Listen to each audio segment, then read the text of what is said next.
Assalamualaikum warahmatullahi wabarakatuh.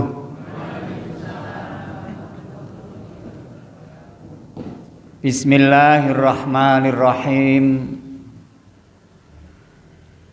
Alhamdulillahilladzi arsala rasulahu bil huda wa dinil haqq liyudhhirahu 'alad dini kullih walau karihal kafirun.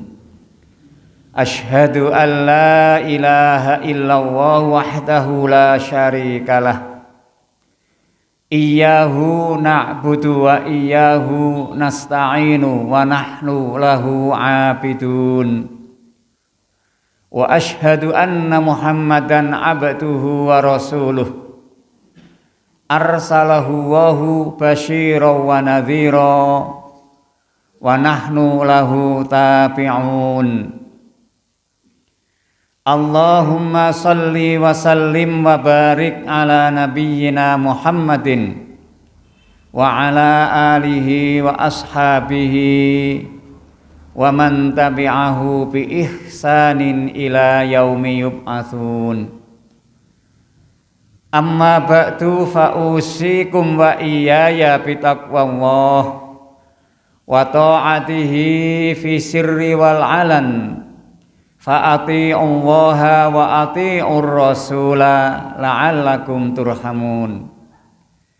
Wa qala Allahu ta'ala fi kitabihil karim, a'udzu billahi minasy syaithanir rajim. Bismillahirrahmanirrahim. Ya ayyuhalladzina amanu taqullaha haqqa tuqatih wa la tamutunna illa wa antum muslimun. Wa qala aidan wa ta'awanu 'alal birri wat taqwa wa la ta'awanu 'alal itsmi wal 'udwan. Yang saya hormati Bapak Ustadz Dr. Andes Haji Suparyo MAG, yang saya hormati para bapak takmir Masjid Al-Arqam, para bapak, para ibu, hadirin hadirat, dan para pendengar, para peserta kajian melalui Zoom maupun lewat radio Purnomo City, yang semua senantiasa dicintai dan dirahmati oleh Allah Subhanahu wa taala. Marilah pada kesempatan yang amat mulia ini kita senantiasa bersyukur kepada Allah Subhanahu wa taala yang telah melimpahkan rahmat, nikmat, taufik dan hidayahnya sehingga kita dapat mengikuti kajian Ahad pagi ini dalam keadaan sehat walafiat, tidak kurang suatu apapun atas ridho Allah Subhanahu wa taala. Semoga kehadiran kita dan keikutsertaan kita dalam kajian ini oleh Allah Subhanahu wa taala dinilai sebagai bagian dari amal soleh kita yang diterima dan diridhoinya. Salawat serta salam semoga terlimpahkan kepada Nabi kita Muhammad sallallahu alaihi wasallam, kepada keluarganya, sahabatnya, dan seluruh pengikut setianya. Semoga termasuk kita semua sampai di hari kemudian nanti.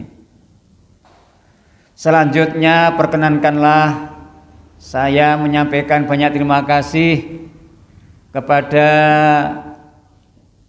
takmir Masjid Al-Arqam Wonosobo yang anggun ini, lebih-lebih kepada beliau Bapak Dr. Andes Haji Suparyo MAG yang telah memberikan waktunya kepada saya untuk menyampaikan kuliah subuh di pagi hari ini.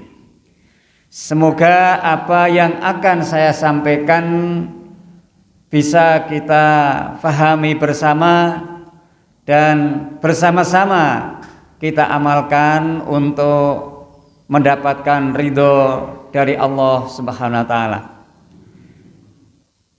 Para bapak dan para ibu yang saya hormati, pada pagi hari ini tema yang akan kita sampaikan adalah membangun kembali kesadaran sosial terhadap sesama muslim mukmin.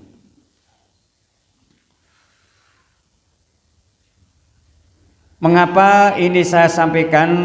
Sebetulnya kita sudah punya kesadaran sosial terhadap sesama mukmin. Terbukti Persyarikatan Muhammadiyah senantiasa andil di dalam mengatasi berbagai persoalan sosial di masyarakat kita masing-masing. Tidak hanya di masyarakat kita tentunya, di level nasional bahkan internasional, Persyarikatan Muhammadiyah senantiasa mengajak kepada warga ataupun jamaahnya senantiasa peduli terhadap bencana, terhadap COVID, dan terhadap kemiskinan, kebodohan, dan keterbelakangan. Mungkin para bapak dan para ibu sudah mendapat informasi dari pimpinan wilayah Muhammadiyah bahwa Jawa Tengah dalam rangka penghimpunan dana untuk saudara-saudara kita yang terkena bencana baik di Sulawesi Barat maupun di Kalimantan dan di tempat-tempat lain akan dihimpun dana lebih dari 2 miliar. Alhamdulillah sekarang sudah melebihi dari 2 miliar. Itu semuanya adalah bentuk kepedulian kita kepada sesama. Mohon maaf, ini Temanggung baru sekitar 8 juta karena masih dalam penghimpunan, tetapi nanti insya Allah pada minggu ini, pada pekan ini semoga bisa 2 kali lipat dari itu. Karena Wonosobo sudah lumayan dibandingkan Temanggung dalam hal penghimpunan dana minggu ini. Para bapak dan para ibu, perkenankanlah saya dalam menyampaikan kajian ini. Pertama kali akan saya bacakan hadis ini. Hadis Nabi Muhammad SAW diriwayatkan oleh Imam Tirmidzi dan Ibnu Majah.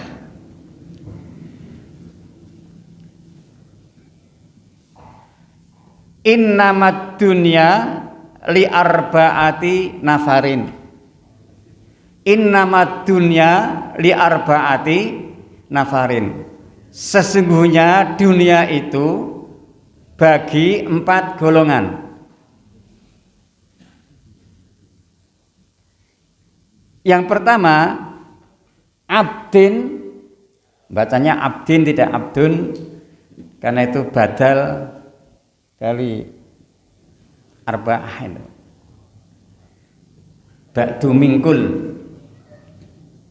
Abdin razaqahu wahu malan wa ilman. Yang pertama adalah golongan hamba Allah yang diberi anugerah oleh Allah harta dan ilmu. Bapak-bapak dan kita bisa nggagapi, bisa ndodo, apakah saya termasuk di dalamnya? Apakah kita termasuk di dalamnya? kita diberi oleh Allah rezeki, harta, dan ilmu. Insya Allah warga Persyarikatan Muhammadiyah karena digembleng dengan kajian-kajian, maka insya Allah sudah memiliki atau mempunyai ilmu itu. Dan karena warga Persyarikatan Muhammadiyah itu rajin bekerja, aktif infak, dan dia pasti oleh Allah sudah diberi harta atau rezeki berupa almal atau harta benda. Amin. Ini abdin razaqahu malan wa ilman. Satu golongan orang-orang yang diberi oleh Allah rezeki, ilmu, dan harta. Fahuwa yattaqi fihi rabbahu. Fahuwa, dan abd itu atau hamba itu dengan hartanya yattaqi rabbahu. Harta dan ilmunya itu digunakan sebagai wasilah untuk bertakwa kepada Allah. Semoga kita termasuk di dalamnya. Kita diberi oleh Allah harta, diberi oleh Allah ilmu. Semoga harta dan ilmu yang Allah berikan kepada kita gunakan untuk mencapai ketakwaan kepada Allah. Tidak sebaliknya. Wa yasilu fihi rahimahu. Di samping dia itu dengan ilmu dan dengan hartanya digunakan untuk mencapai derajat takwa kepada Tuhannya, juga ilmu dan hartanya digunakan untuk silaturahim. Tapi sekarang baru terbatas. Kadangkala kalau kita ditamui oleh orang, kadangkala kita curiga, jangan-jangan tamunya membawa jangan-jangan tamunya membawa virus corona. Ya, kalau sekiranya memang kita belum diperkenankan menurut prokes, protokol kesehatan untuk saling bertemu tatap muka ataupun berdekat-dekatan, silaturahim masih bisa dijalin antara lain lewat WA, lewat video call dan sebagainya. Kita berpedoman kepada mala yudraku kulluh la yudraku kulluh. Dikala sesuatu itu tidak bisa dicapai seluruhnya, maka tidak boleh ditinggalkan semuanya. Artinya kalau kita akan ideal silaturahim, datang face to face, datang di rumahnya mungkin tidak bisa, ya jangan ditinggalkan sama sekali. Artinya kita kemudian melalui media yang sekiranya dengan media itu kita bisa silaturahim. Tapi kan tetap menggunakan uang, karena yang digunakan untuk membeli paketan adalah uang.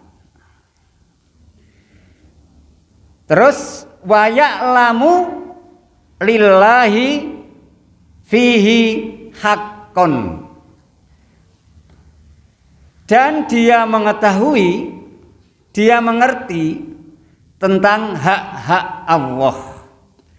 Artinya di dalam harta yang kita miliki itu ada hak-hak yang harus kita tunaikan sebagai hamba Allah, seperti zakat, infak, sedekah, kepedulian kepada orang-orang yang memang harus kita peduli kepada mereka. Dan hak-hak Allah yang lain, yaitu hak untuk diibadahi, hak untuk disembah, hak untuk diagungkan. Ini golongan yang pertama. Golongan yang pertama adalah abdin razaqahu malan wa ilman fahuwa yattaqi fihi rabbahu wa yasilu fihi rahimahu wa ya'lamu lillahi fihi haqqon. Itu golongan yang pertama. Golongan yang kedua, wa abdin razaqahu wahu ilman walam yarzuqhu malan. Golongan yang kedua adalah seorang hamba Allah yang diberi rezeki oleh Allah ilmu, tetapi tidak diberi harta atau hartanya sedikit atau dia fakir atau miskin. Ada masyarakat, anggota masyarakat yang diberi oleh Allah ilmu luar biasa, dia alim dalam bidang ilmu agama, dia adalah luar biasa, dia menjadi imam masjid, dia menjadi panutan di masyarakat, tetapi mendapat ujian dari Allah, hartanya sedikit atau bahkan miskin, fakir. Bekerja sehari belum tentu dia mendapatkan hasil yang dapat digunakan untuk makan sehari bagi keluarganya. Ada semacam itu, Bu? Apakah dia tidak berusaha? Dia sudah berusaha bekerja, dia sudah membanting tulang, tetapi karena memang jatah rezeki dari Allah, memang sekian-sekian itu mungkin memang ujian dari Allah yang baru diberikan kepadanya berupa kurangnya rezeki tersebut. Tetapi dia orang yang berilmu,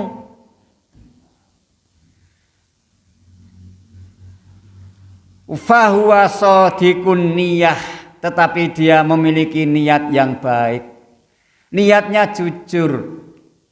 Begini niatnya, yaqulu, dia berkata, lau annali malan, seandainya aku punya harta, la amiltu bi amali fulanin, seandainya aku ini punya harta, saya akan beramal, akan berbuat seperti apa yang diperbuat oleh si fulan itu. Si fulan yang pertama itu, dengan hartanya dia bertakwa kepada Allah, dengan hartanya dia silaturahim, dengan hartanya dia itu akan memenuhi hak-hak daripada Allah. Tapi karena dia tidak punya harta tersebut, akhirnya dia hanya berniat, yen aku sugih, yen aku kaya, saya akan seperti si fulan itu. Harta saya akan saya gunakan untuk meraih ketakwaan, akan saya gunakan untuk silaturahim, dan saya akan memenuhi hak-hak daripada Allah Subhanahu wa taala. Lah orang yang seperti golongan nomor 2 ini di sini dikatakan fahuwa biniyatihi, dia akan mendapatkan pahala karena niat yang baik tersebut. Fa ajruhuma sawaun, maka pahala kedua golongan itu sama. Jadi golongan yang pertama mendapat pahala X, golongan yang kedua juga mendapat pahala X juga. Nah, oleh karena itu tentunya kita akan berusaha memilih golongan yang pertama, setidak-tidaknya kita akan memilih golongan yang kedua. Ada fatwa dari seorang ulama yang mengatakan, janganlah Anda sedekah setelah Anda menanti kaya. Janganlah Anda sedekah menanti setelah kaya. Tapi sedekahlah Anda ketika Anda belum kaya, maka Anda akan dicukupkan oleh Allah Subhanahu wa taala. Kira-kira Bapak setuju apa tidak ini dengan pepatah ini? Insyaallah setuju ya, sudah menjadi kebiasaan kita. Kemudian yang ketiga, wa abdin razaqahu wa malan. Ada satu golongan yang diberi anugerah oleh Allah harta. Hartanya luar biasa.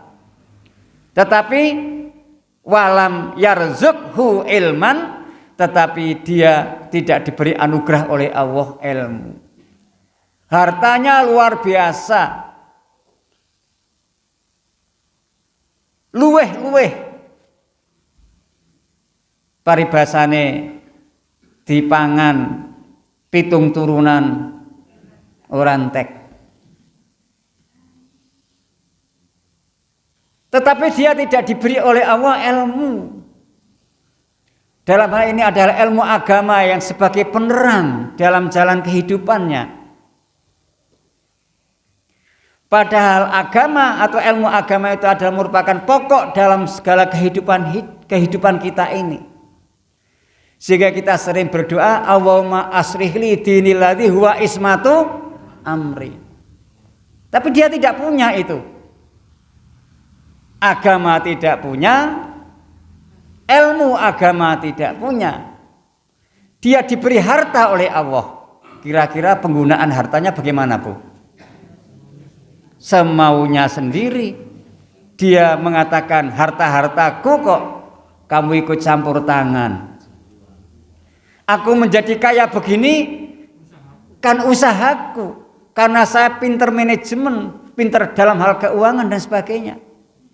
Sebagaimana Qarun ketika diperingatkan oleh Nabi Musa, apa kata Qarun? Innama utituhu ala ilmin indi. Aku diberi ini semua oleh Tuhan karena kepandaianku, karena ilmu yang ku miliki. Na'udzubillahi min.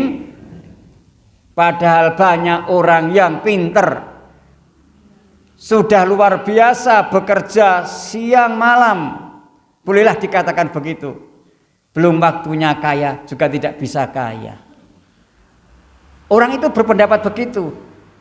Pokoknya saya punya harta akan saya gunakan semau gue, karena itu harta milik saya. Akhirnya fawa yahbitu fi malihi bi ghairi ilmin, dan dia menghabiskan hartanya, memusnahkan hartanya itu tidak berdasarkan ilmu agama. Dalam kamus yahbitu itu arti yang sebenarnya adalah memukul, menghempaskan, menghabiskan hartanya di jalannya tidak benar, untuk membiayai pemurtadan, untuk membiayai pemusnahan terhadap generasi muda, untuk membiayai ini itu yang semuanya adalah bertentangan dengan ajaran agama. Bahkan dengan hartanya itu dia tega menghancurkan dirinya di jurang kesengsaraan dengan minum-minuman, dengan perjudian, dengan narkoba, dengan perzinaan, dan dengan kemaksiatan-kemaksiatan yang lain, sehingga endingnya dalam kehidupannya adalah su'ul khotimah. Na'udzubillahi min dzalik. Karena di sini dilanjutkan, la yattaqi fihi rabbah, dengan hartanya tidak digunakan untuk mencapai ketakwaan kepada Tuhannya. Wala yasilu fihi rahimah, dan tidak digunakan untuk bersilaturahmi. Wala ya'lamu lillahi fihi haqqan, dan dia tidak memenuhi hak-hak daripada Allah dengan hartanya tersebut. Na'udzubillahi min. Kemudian dalam hadis ini dikatakan oleh Rasulullah, fahadza bi ahbathil manazil. Di sini Nabi mengatakan dengan isim tafdil, ahbath. Dan golongan yang ketiga ini adalah menempati tempat yang paling khabith, yang paling jember, yang paling jelek. Bi ahbathil manazil, akan menempati tempat yang paling jelek di sisi Allah Subhanahu wa ta'ala. Insya Allah kita tidak termasuk di dalamnya ya Bu ya. Terima kasih, alhamdulillah.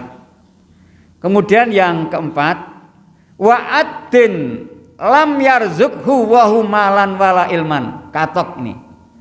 Yang nomor 4 adalah golongan orang yang tidak diberi harta, juga tidak diberi ilmu. Bondo ora duwe, ilmu ora duwe. Tingak dingu. Tambahi sisan orang duwe iman. Masya Allah.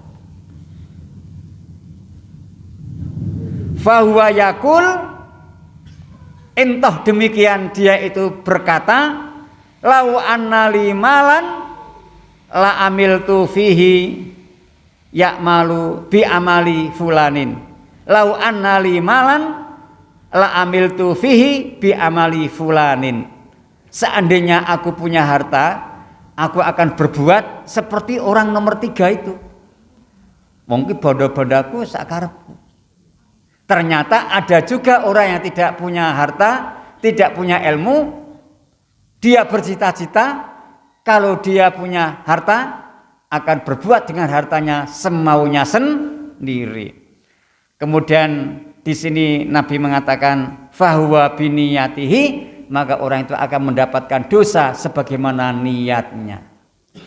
Loh, Pak, dalam hadis lain dikatakan orang itu kalau baru berniat kan belum mendapatkan. Faman hamma bisayyatin falam ya'malha.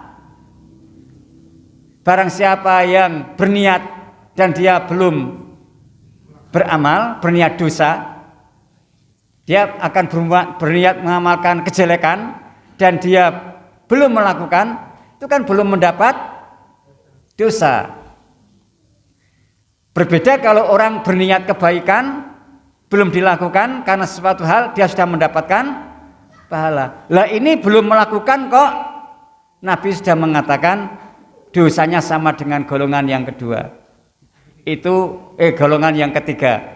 Ini adalah otoritas hak Rasulullah SAW. Beliau mengatakan begitu sebagai pendidikan bagi kita supaya sebagai tarbiyah bagi kita supaya kita tidak membiasakan diri untuk berniat dalam hal-hal yang jelek. Hadirin yang saya muliakan, kemudian hadis yang kedua, ini sebagai landasan pembahasan nanti ke depan. Man asbaha minkum mu'afan fi badanihi, barang siapa di antara kalian sehat badannya, aminan fi sirbihi, aman keadaannya atau damai keadaan hatinya, sudah dia gitu adalah sehat, kemudian dia itu aman, tidak ada peperangan, tidak ada bencana. Indahu qutu yaumihi, dan dia mempunyai makanan yang cukup untuk dimakan sehari. Faka'an nama hujizat lahud dunya, seakan-akan dunia seisinya dianugerahkan kepadanya. Setuju para bapak?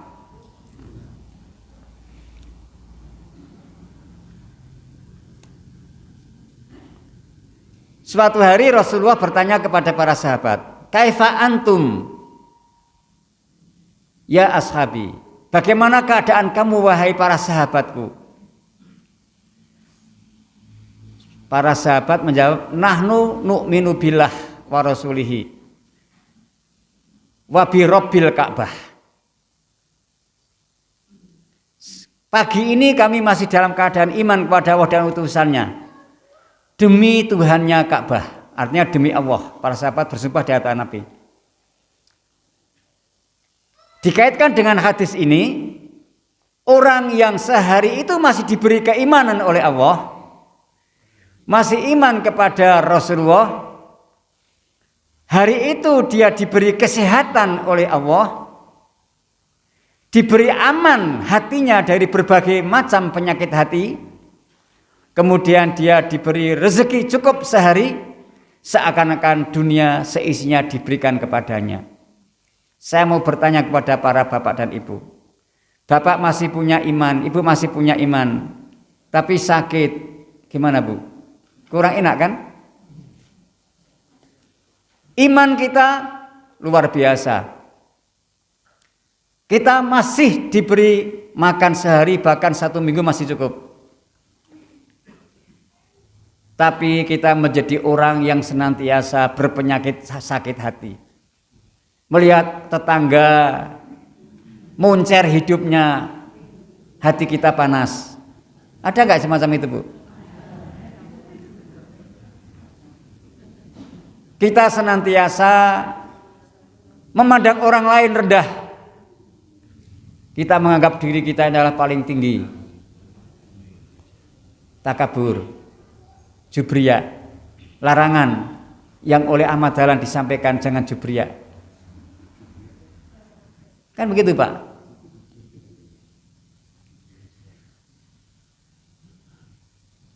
Kita sehat, kita diberi keimanan, masih hati kita mungkin tidak pernah dendam, tapi dalam keadaan bencana alam.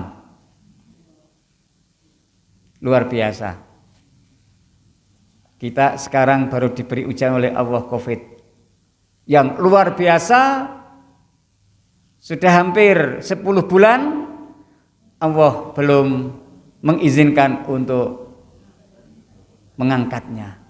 Semoga Allah SWT segera mengangkatnya sehingga kita berjalan dengan normal dalam kegiatan apapun, baik ekonomi, pendidikan dan sebagainya. Sekarang yang susah tidak hanya anak sekolah. Bapak ibu yang punya anak sekolah juga susah. Ada keluarga hanya punya HP 1, anaknya 3, Zoom-nya bersama, padahal kelasnya berbeda. Repot apa tidak Bu? Repotnya bukan main. Yang mumet tidak hanya siswanya, ibunya ikut mumet, ayahnya ikut. Oleh karena itu kita senantiasa mendekatkan diri kepada Allah SWT agar Allah segera menghilangkan ini. Selanjutnya para Pak dan para Ibu, kita membangun kepedulian sosial kepada masyarakat di mana kita berada, yaitu sebuah kepekaan kita terhadap kondisi orang lain. Karena sekarang sudah banyak orang yang nafsi-nafsi, lu gue kata orang Jakarta. Aku ya aku, kowe ya kowe, nyong ya nyong, deke ya deke. Leres Bu? Sehingga tidak mempedulikan orang lain. Orang lain akan bisa hidup seperti kita ya silakan, akan hidup sengsara ya silakan. Yang penting aku bisa hidup makmur. Itu sekarang sudah mulai melanda sebagian warga kita. Padahal Allah mengatakan salah satu sifat mukmin itu adalah wa yu'thiruna ala anfusihim walau kanat bihim khasasah. Mereka itu mau mendahulukan saudaranya untuk keperluan kehidupan saudaranya, meskipun dirinya sangat membutuhkannya. Berat membuatkan Bu. Tapi itu tuntunan agama kita. Dan disitulah ada kebahagiaan. Dikala kita ini memberi pertolongan kepada orang yang memang butuh pertolongan, disitulah ada kebahagiaan bagi kita. Di mana letak bahagianya? Ada anak tetangga ibu di waktu sekolah normal sudah 3 hari tidak masuk sekolah. Ternyata sepatu anak tetangga itu adalah sudah rusak, sobek. Dia malu akan berangkat sekolah. Kemudian ibu tahu. Kemudian ibu membelikan sepatu untuk anak itu 150.000 rupiah umpama. Kemudian anak itu dengan bangganya bersepatu baru mangkat sekolah. Mungkin dia pagi-pagi temannya belum datang, gurunya belum datang, mungkin TU-nya belum datang, bahkan juru kunci sekolah mungkin belum membuka regol pintu sekolah, dia sudah datang di sekolah. Karena senangnya pakai sepatu, ibu melihat anak itu berangkat pagi-pagi, ibu bahagia apa tidak Bu? Disinilah bahagia, termasuk di situ. Ada seorang syekh dari Mesir berkunjung di sebuah pondok pesantren. Dia ceramah di sana, terjadi dialog, ditanya oleh salah satu santri. Santri itu bertanya pakai bahasa Arab begini, ya Syekh, ma hiya sa'adah? Wahai Syekh, apa yang dimaksudkan daripada sa'adah atau bahagia itu? Syekh itu menjawab, as-sa'adatu hiya antu'inu akhoka ayya'isha. Yang dinamakan bahagia itu ialah kamu menolong saudaramu sehingga saudaramu itu bisa hidup seperti kamu.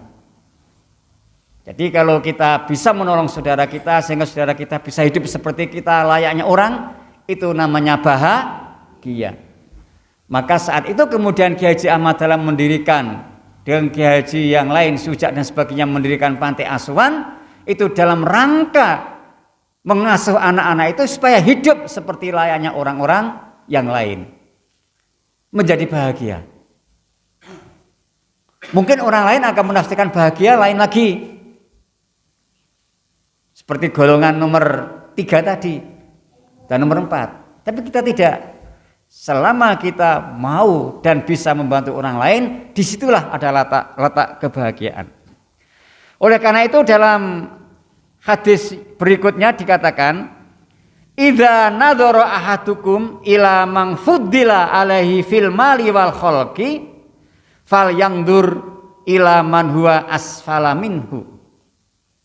Jika seorang di antara kalian melihat orang yang lebih utama, lebih beruntung dalam harta dan kehidupan, kedudukan, pangkat, jabatan, maka lihatlah kepada orang yang lebih rendah darinya. Sehingga hati kita tentram. Setuju mboten, Bu?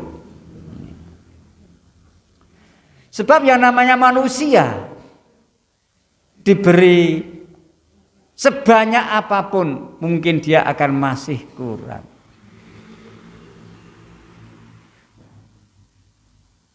Laukana libni adama wadiyani min dhahabin labtagho salisan. Seandainya anak Adam itu diberi harta sebanyak 2 lembah dari emas, dia pasti akan mencari lembah yang ketiga. Percaya betul, Bu? Wala yamla'u jawfafni adama illa turab, dan anak Adam itu tidak akan merasa puas sebelum dia meninggal dunia, sebelum penuhnya perutnya, badannya ditimbun dengan tanah. Artinya sampai dia itu meninggal dunia belum ada kepuasan. Belum ada kepuasan di dalam hal mencari harta, kecuali orang yang menggunakan hadis Nabi ini sebagai pedoman. Dia akan senantiasa melihat orang di bawahnya dalam hal urusan dunia, tetapi dia akan melihat orang di atasnya di dalam hal-hal ibadah atau urusan akhirat. Sebagai contoh, ada orang anaknya 8, baru waktunya ngeragati anak, kayak sibuk-sibuknya nyambut gawe, kok isih koper suami istri tadi, pasti aktif kegiatan masjid, sholat 5 waktu mesti bisa berjamaah, aktivitas masjid luar biasa, tetapi tidak meninggalkan kewajiban untuk memenuhi hak-hak anak-anaknya. Luar biasa apa tidak, Bu? Itu kemudian yang akan kita contoh. Itu begitu. Oh yen ngono anakku ming loro, wae wis do rampung kuliah, wis do rumah tangga kabeh, kok aku isi sepele ing dalam ibadah, tak pecut awakku. Setuju mboten, Pak?